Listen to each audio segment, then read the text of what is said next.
everything is alright. Still I can't close my eyes. I'm seeing a tunnel at the end of all these lights. Sunny days. Oh, where have you gone? I get the strangest feeling you belong. Come on! Why does it always rain on me? Is it because I lied when I was 17? Why does it always rain on me? Even when the sun is shining, I can't avoid the lightning. Oh, where did the blue sky go? Oh, why is it raining so cold? So cold. Why does it always rain on me? Is it because I lied when I was 17? Why does it always rain on me? Even when the sun is shining, I can't avoid the lightning. Why does it always rain on me? Why does it always rain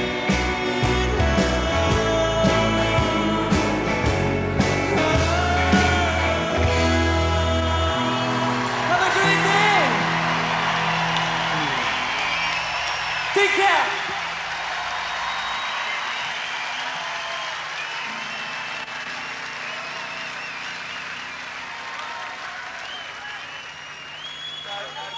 Ladies and gentlemen, again, Bob Geldof is coming on.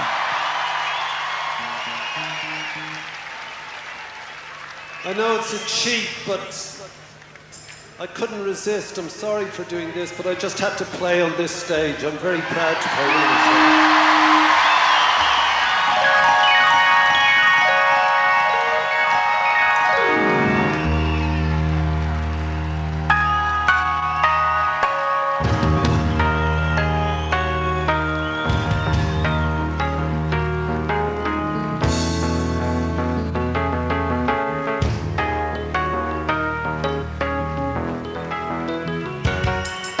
The silicon chip inside your head gets switched over to low.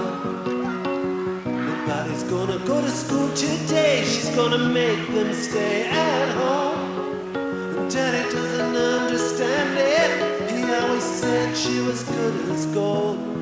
And he can see no reasons, 'cause there are no reasons. What reason do you need to be sure? Tell me why I don't like Mondays. I don't like Mondays. I don't like Mondays. I wanna shoot.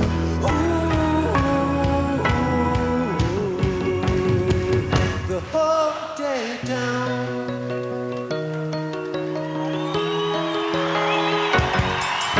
The text machine is kept so clean, and it types to a waiting world. A mother feels so shocked, father's world is rocked, and the thoughts turn to their own little girl. Sweet 16, ain't that peak she came, but it ain't so neat to admit defeat. They can see no reasons, 'cause there are no reasons. What reasons do you need? Tell me why I don't like Mondays. I don't like Mondays. I don't like Mondays. I wanna shoot.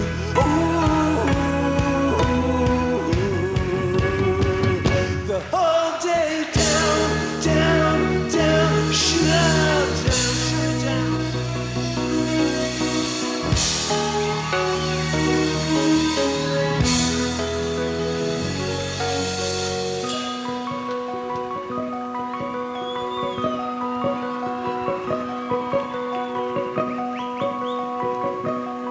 And all the playing stopped in the playground now. She wants to play with her toys around. And school's out early, and soon we'll be learning. And the lesson today is how to die.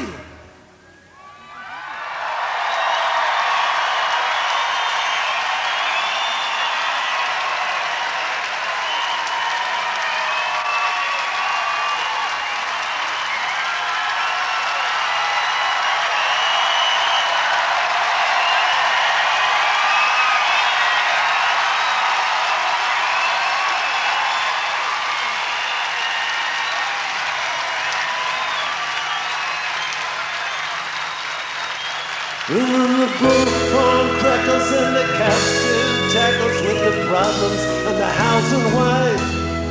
And he can see no reasons, cause there are no reasons. What reason do you need to die?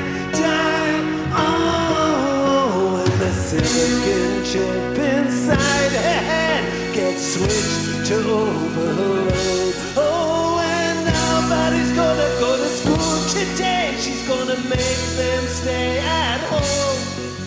And Daddy doesn't understand it. He always said she was good as gold. And he can see no reasons, cause there are no reasons. What reason do you need to be sure? Whoa, whoa, tell me why I don't like Mondays. I don't like Mondays. I don't like Mondays. Tell me why I don't like Mondays. Tell me why I don't like Mondays. I wanna shoot.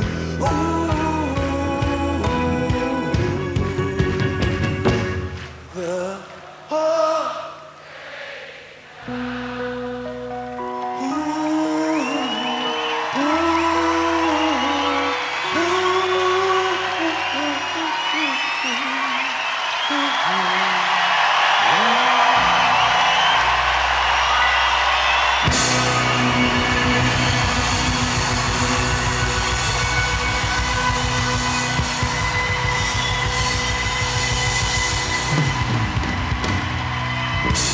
Thanks for letting me do that. Have a great day.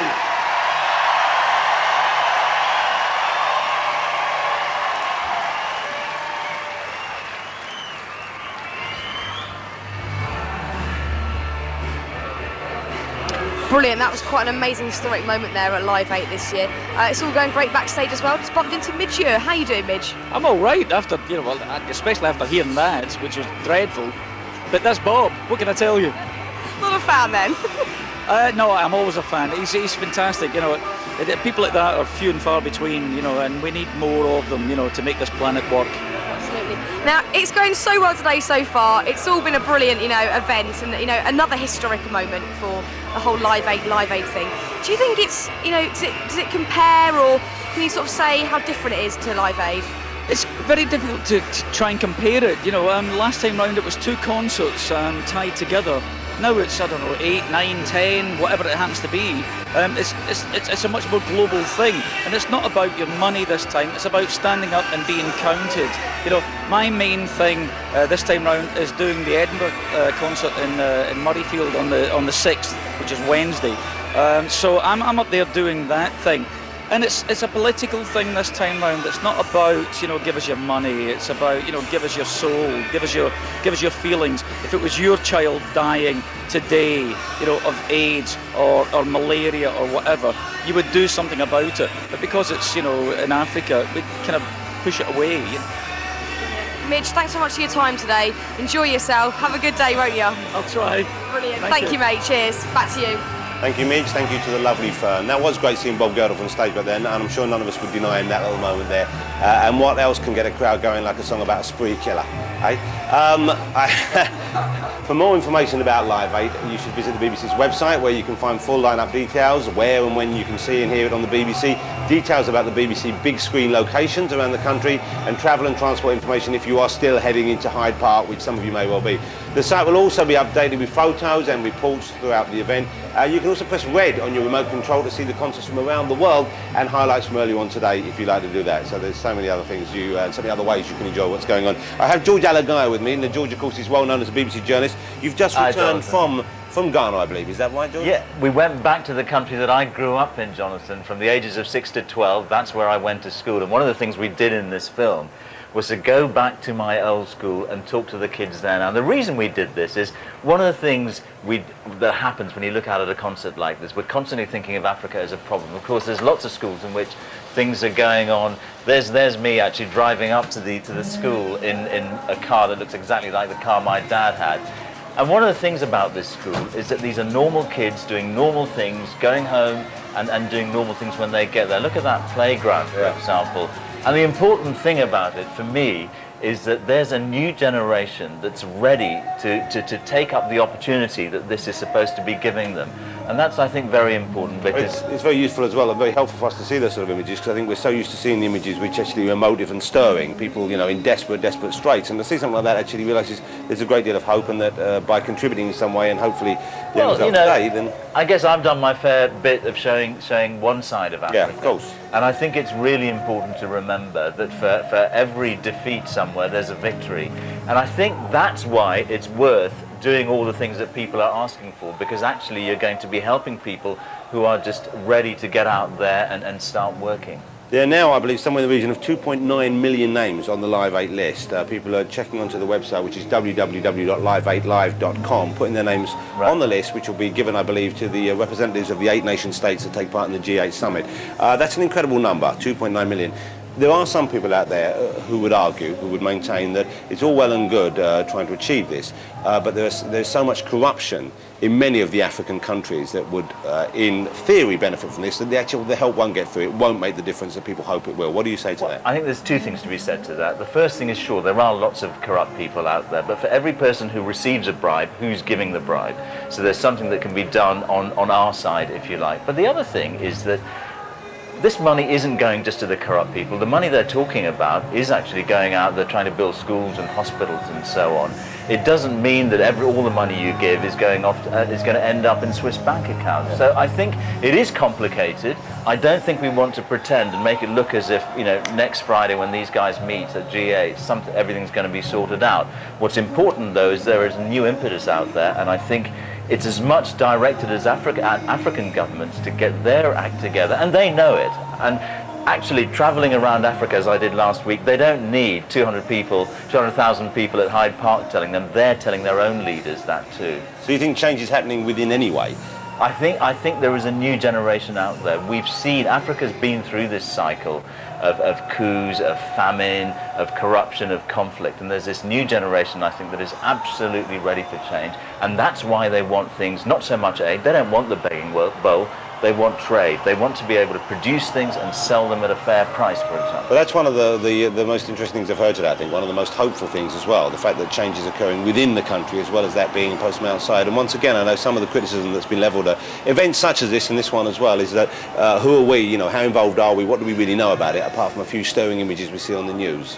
I think what we've got to do is enable people in Africa to get on with it, and that's not just giving money, because let's remember, Jonathan, Africa has received more aid than any other region in the world, and we're still talking about kids dying every 3 seconds. Yeah. So it isn't just about giving money. It's a much more complicated issue than that. It's about trade, it's about giving people opportunity, it's about getting off people's backs, and that's, I think, worth remembering. Although remarkable, though, a lot of aid has gone that way. You know, I know some of the figures, for example, I believe it's somewhere in the region of half the population in Africa live for less than, I think it's $1, is it $1 a week or $1 a day? It's $1 a day. $1 a day. Yeah, no, and you've got to translate that. It's US dollar a day, so yeah. that's 50p something like that. I mean, it's the kind of thing we wouldn't even think about, but that's what, sometimes, you know, you talk about a single person, it could be a whole family trying to live like that. And actually giving those people aid sorts them out for 1 day, 1 week, 1 year. What you've actually got to do, and what I think people here, the campaigners, the aid agencies that I've talked to, what they want is to help people get something to do that's going to enable them to earn their own money. Then we could stop having these concerts. And one of the frightening things for me, standing out there, was to think, gosh, 20 years ago, people were doing a similar thing like this. Why are we back here again? And the reason we're back here again is lots of the promises that were made then haven't been delivered on. One of the things that